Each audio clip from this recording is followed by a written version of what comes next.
So, good afternoon to everyone. So, today we will discuss about the vector integral, which is in major subject, major course, and on paper fifth. So, this is the second lecture on mathematical physics. So, last lecture we have discussed about the different types of coordinate systems, and today we will discuss about the vector integral. तो vector integral जो vector integral होता है वो तीन type का होता है। एक लाइन इंटीग्रल होता है, एक सरफेस इंटीग्रल होता है, एक वॉल्यूम इंटीग्रल होता है। ठीक है, तो वन बाय वन इनको हम लोग डिस्कस करेंगे।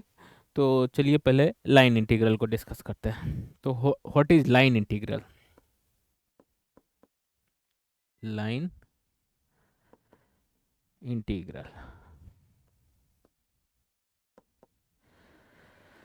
तो मान लिया ये हमारा कोऑर्डिनेट सिस्टम है, ये एक्स है, ये वाई है। ठीक है ना, यहाँ पे कोई कर्व है, यहाँ पे ले लेते हैं मान लिया पी क्यू। ठीक है, इसका मान लिया कोई एलिमेंट मान लिया है यहाँ पे, ये स्मॉल एलिमेंट डी एल ले लेते हैं। ठीक है, तो इसको कैसे डिफाइन करेंगे? द लाइन इंटीग्रल ऑफ मान लिया कोई वेक्टर फंक्शन एफ है, एफ जो है वो वेक्टर फंक्शन है। ठीक है, the line integral, the line integral of a vector function F along a line, और इसको कर्व भी बोलते हैं, और curve is called line integral.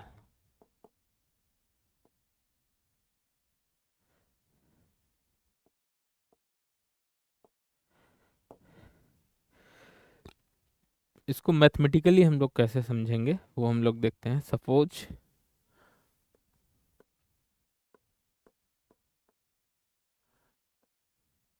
F जो है ये is a function of X Y Z. ठीक है, be a vector function and P Q क्या है? P Q is a curve, जो कि हम लोगों ने यहाँ पे ड्रॉ किया हुआ है। पी क्यू एक कर्व है। ठीक है,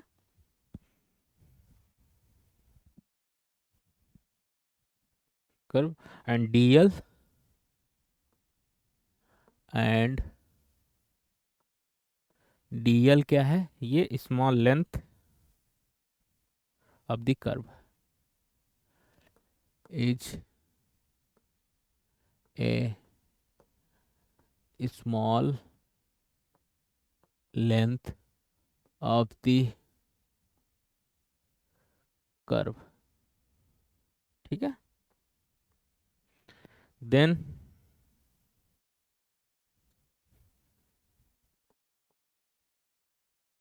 line integral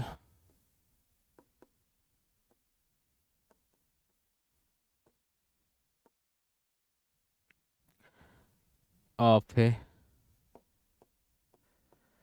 vector F along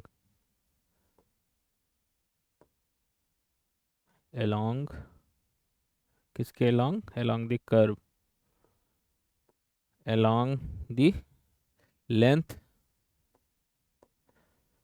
dl is given as, क्या हो जाएगा? इंटीग्रल, एक कर्व सी है।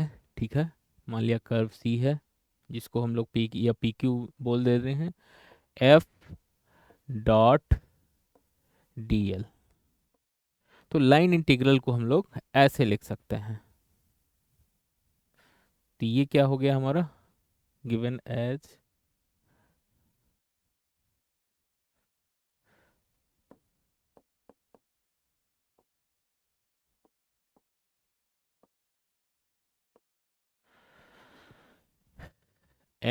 डॉट डी एल, इसको क्या बोल देते हैं हम लोग, लाइन इंटीग्रल। तो बेसिकली इसमें करना कुछ नहीं है, मान लिया कोई कर्व ले लेते हैं पी क्यू, एंड इसको डिफाइन करने के लिए कोई वेक्टर फंक्शन ले लेते हैं, तो integral F dot D L जो हो जाता है वो आप लोग का कहलाता है इंटीग्रल, लाइन इंटीग्रल। अब मान लिया इसी को अगर इसी के आगे देखते हैं सरफेस इंटीग्रल, दूसरा जो है वो है सरफेस इंटीग्रल, सरफेस इंटीग्रल। तो what is surface integral? Surface integral को कैसे डिफाइन करते हैं, जैसे एक इंटीग्रल हम लोग मान लिया कोई ये सरफेस है, ठीक है, एस मान लिया सरफेस है, अब इसमें एक कोई स्मॉल एलिमेंट ले लीजिए जो छोटा सा, ये मान लिया डी एस है, ठीक है ना, इसका एक एलिमेंट, ये टोटल है एस, और ये जो है स्मॉल एलिमेंट है, ठीक है, small element of the surface, इसको ले लेंगे। तो सरफेस इंटीग्रल को कैसे डिफाइन करते हैं, सरफेस इंटीग्रल को, द सरफेस इंटीग्रल ऑफ है the surface integral of a vector function is defined as, कैसे डिफाइन करेंगे, इसमें दो इंटीग्रल आएंगे, सरफेस में जब भी आप यूज करेंगे वो दो इंटीग्रल आएंगे, ठीक है ना, मान लिया एस जो है ये टोटल है, और F dot D S, D S क्या है, स्मॉल एलिमेंट जो हम लोगों ने यहाँ पे लिया हुआ है, ठीक है, छोटा सा, तो इसको बोल देते हैं सरफेस इंटीग्रल, ठीक है, एफ डॉट डी एस। अब मान लिया जो एरिया जो है डी एस को मान लिया आप एक्स वाई कोऑर्डिनेट सिस्टम में ले रहे हो, तो डी एस क्या हो जाएगा, D S equal to D X into D Y हो जाएगा। अब इस केस में क्या हो जाएगा, जो इंटीग्रल होगा वो एक्स पे पहले आएगा, इंटू वाई पे आएगा, एफ का मैग्नीट्यूड लेंगे into D X into D Y. जब मान लिया कोई भी प्रॉब्लम सॉल्व करना होगा एक्स वाई कोऑर्डिनेट सिस्टम में ले रहे हो, तो इसको हम लोग इस टाइप से भी लिखेंगे। अगर एक्स वाई, ये इन जनरल हम लोग यहाँ पे डिफाइन किए, यहाँ पे सेपरेटली जो एक्स वाई कोऑर्डिनेट सिस्टम में अगर आप ले रहे हैं, ठीक है ना। इसी तरह से एक वॉल्यूम इंटीग्रल होता है, ठीक है, थर्ड चलते हैं,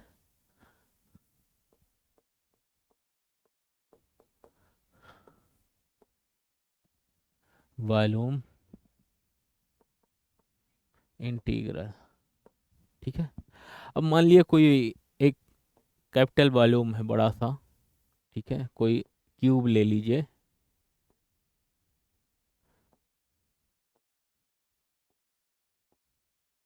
ठीक है, ये मान लिया इसका वॉल्यूम वी है, ठीक है, और इसमें एक छोटा सा एलिमेंट ले लीजिए यहाँ पे,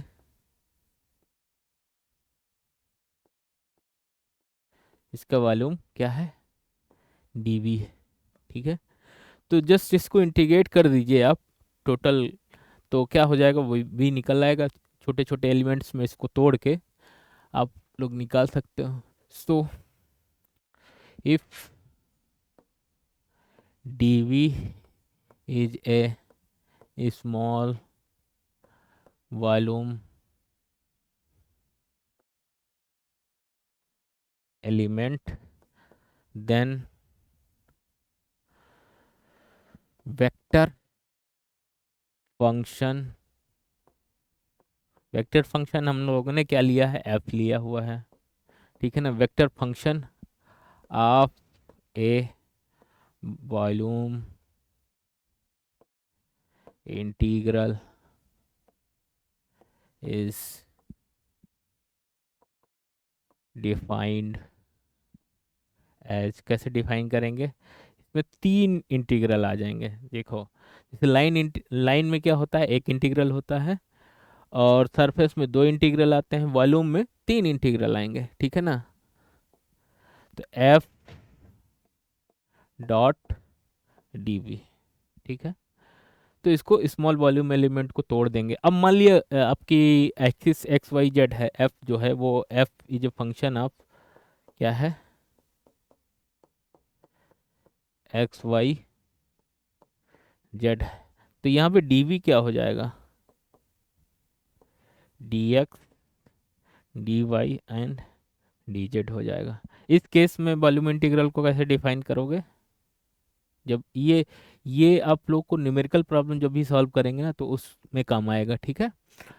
और इसको एक सिंपली हम लोग ऐसे भी लिख सकते हैं, एक इंटीग्रल लगा के इसमें v लिख दें, हैं, और क्लोज कर्व c कर दें, और इसको f इंटू डी वी ये भी लिख सकते हैं, कहीं कहीं आप लोग को मिल जाएगा ये। तो ये सिंपल मतलब ये जो लिखा हुआ है इसका मतलब है इसमें 3 इंटीग्रल इंक्लूडेड है, ठीक है।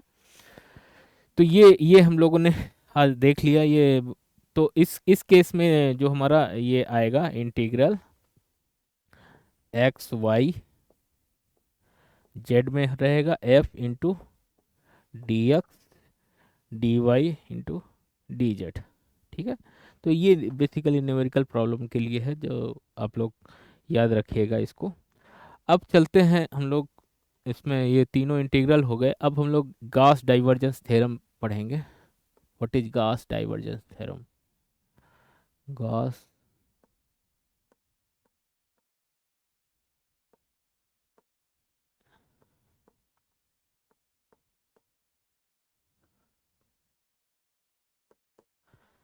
तो गॉस डाइवर्जेंस थ्योरम क्या करती है, जो सरफेस इंटीग्रल को वॉल्यूम इंटीग्रल में कन्वर्ट करती है या वॉल्यूम इंटीग्रल को सरफेस इंटीग्रल में। तो कैसे उसको डिफाइन करेंगे, द फ्लक्स ऑफ है,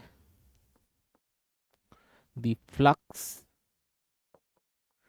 ऑफ ए वेक्टर फील्ड, मान लिया एफ है जो आप लोगों ने लिया था, the flux of a vector field F over over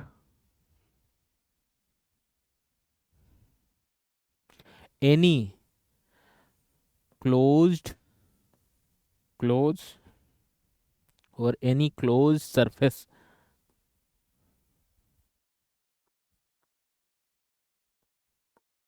surface S is equal to is equal to volume integral of volume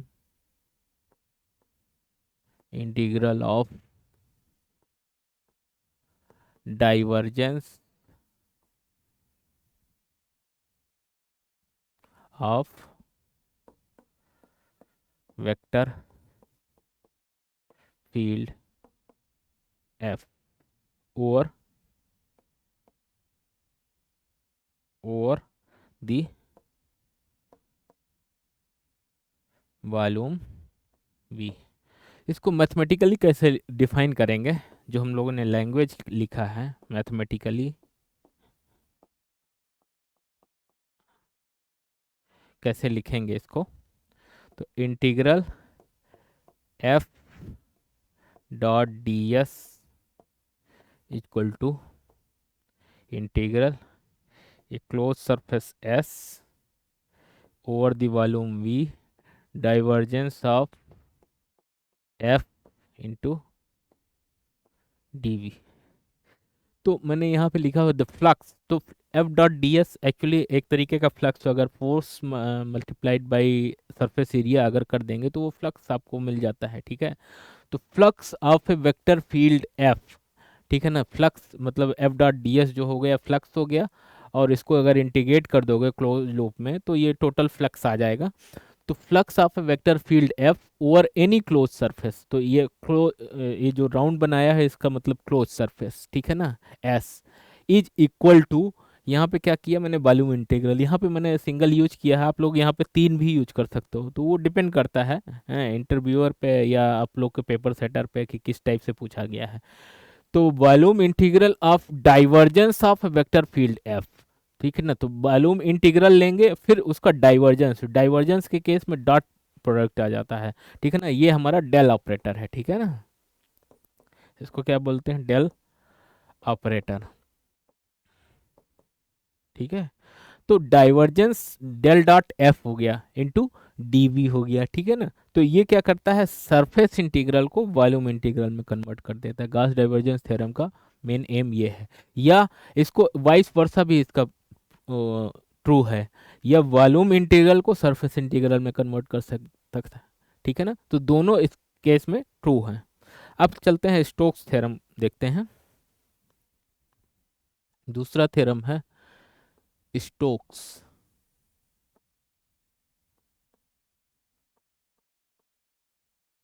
Stokes theorem क्या करती है,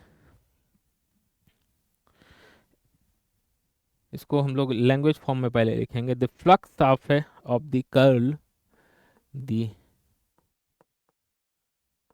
flux of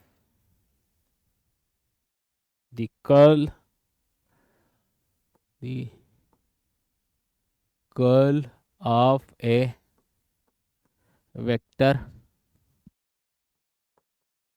field F over any surface, over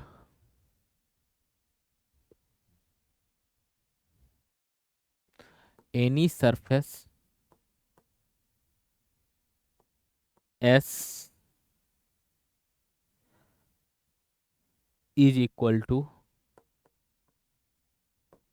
क्या हो जाएगा, equal to line integral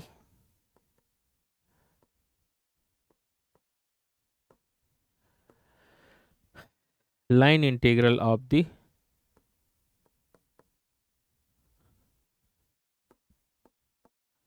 vector field F, F over the boundary C of that surface. तो इसको mathematically हम लोग कैसे लिखेंगे, कर्ल के केस में जो डेल ऑपरेटर होता है वो क्रॉस प्रोडक्ट होता है, डाइवर्जेंस के केस में डॉट प्रोडक्ट होता है, ठीक है। तो कर्ल ऑफ है वेक्टर फील्ड, तो कर्ल मतलब डेल क्रॉस एफ, ठीक है ना, ये कर्ल हो गया। अब इसी का अगर फ्लक्स लेंगे तो क्या करेंगे, डॉट प्रोडक्ट करेंगे एस, ठीक है ना।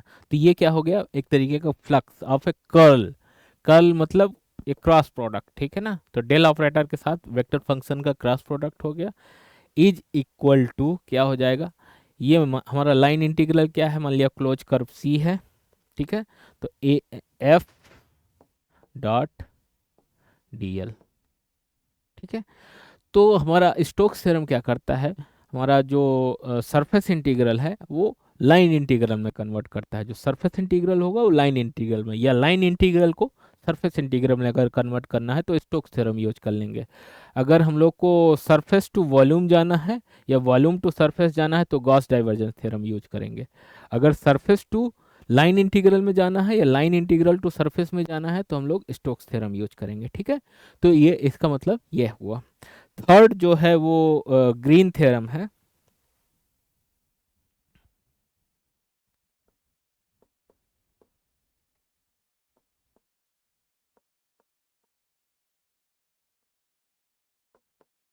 ग्रीन थ्योरम कैसे डिफाइन करेंगे, if psi1 and psi2 are the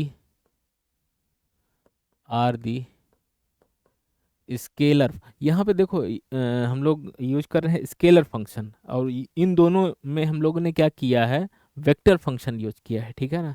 तो स्केलर और वेक्टर में डिफरेंस है, स्केलर के लिए कोई डायरेक्शन की ज़रूरत नहीं पड़ती है, और वेक्टर फंक्शन में हमेशा आप लोग को एक डायरेक्शन की ज़रूरत पड़ेगी, ठीक है ना, जिसका एक डायरेक्शन होगा। तो वो आप लोग इसमें याद रखेंगे, ध्यान रखेंगे इसका। तो इसमें यहाँ पे जो ग्रीन थ्योरम है वो हम लोग यहाँ पे स्केलर फंक्शन यूज कर रहे हैं, और द स्केलर फंक्शन,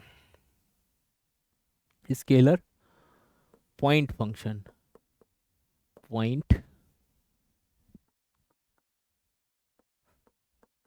फंक्शन, ठीक है, function having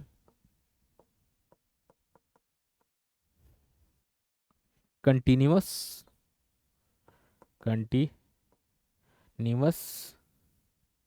derivative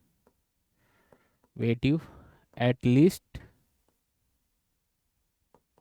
first order, at least second order up to होना चाहिए, at least up to second order.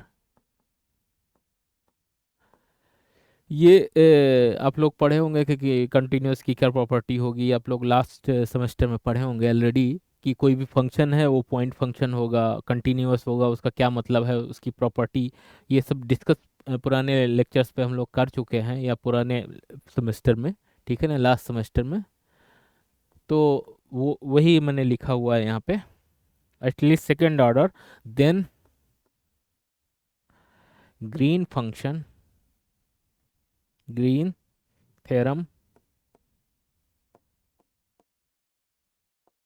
States that, क्या स्टेट करती है, अगर मान लिया ये तीन इंटीग्रल हैं, ठीक है ना, ये वॉल्यूम इंटीग्रल है, psi one del two psi two minus psi two del two psi one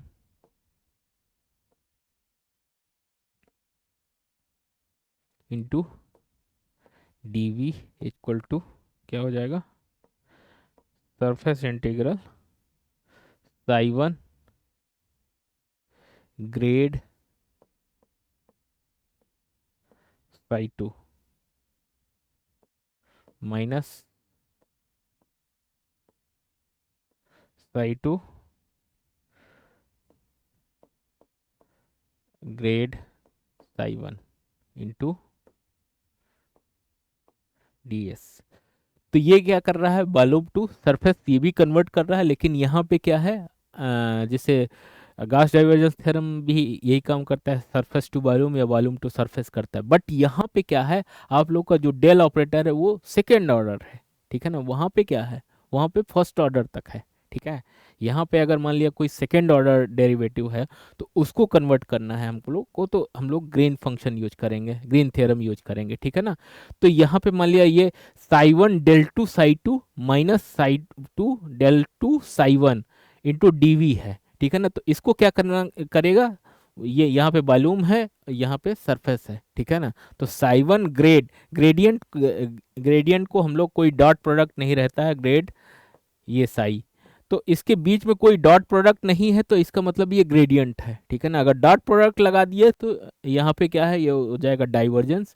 अगर यही मैंने क्रॉस लगा दिया तो ये क्या हो जाएगा, ये कर्ल हो जाएगा, ठीक है। कर्ल, ग्रेड और डाइवर्जेंस ये तीनों में डिफरेंस है, ठीक है ना। तो कर्ल में हमेशा जो आता है वो क्रॉस प्रोडक्ट आता है, ठीक है ना। तो यहाँ पे मैं जस्ट आपके इंफॉर्मेशन के लिए, यहाँ पे कर्ल के केस में क्या होगा, कर्ल के केस में डेल क्रॉस एफ होगा, ठीक है ना। डाइवर्जेंस के केस में क्या होगा, डेल डॉट एफ होगा, ठीक है ना। और ये वेक्टर होगा। और ग्रेड के केस में क्या होगा, ग्रेडियंट के केस में डेल कुछ नहीं रहेगा, इसके बाद स्केलर फंक्शन आएगा, ठीक है ना। ये डेल ऑपरेटर तो वेक्टर फंक्शन है, बट ये जो है ये स्केलर है, ये क्या है, दोनों वेक्टर है, ठीक है। तो ये ध्यान रखना होगा आप लोगों को, स्केलर और वेक्टर में डिफरेंस होता है, ठीक है। तो आज हम लोग यहीं तक रखते हैं और इसके बाद नेक्स्ट लेक्चर पे इसके आगे कंटिन्यू करेंगे, ठीक है। तो थैंक यू सो मच। तो हम लोग आज यहाँ तक, अगर जस्ट हम लोग एक बार क्विकली देख लेते हैं कि हम लोगों ने आज क्या क्या पढ़ा है, कि जस्ट हम लोगों ने देखा पहले वेक्टर इंटीग्रल कितने टाइप का होता है, लाइन, सरफेस एंड वॉल्यूम, इनकी डेफिनेशन देखा। इसके बाद फिर हम लोगों ने वन बाय वन डिस्कस किया कि लाइन इंटीग्रल को कैसे डिफाइन करेंगे, इसके बाद सरफेस इंटीग्रल को कैसे डिफाइन करेंगे, इसके बाद वॉल्यूम इंटीग्रल को कैसे डिफाइन करेंगे, ठीक है।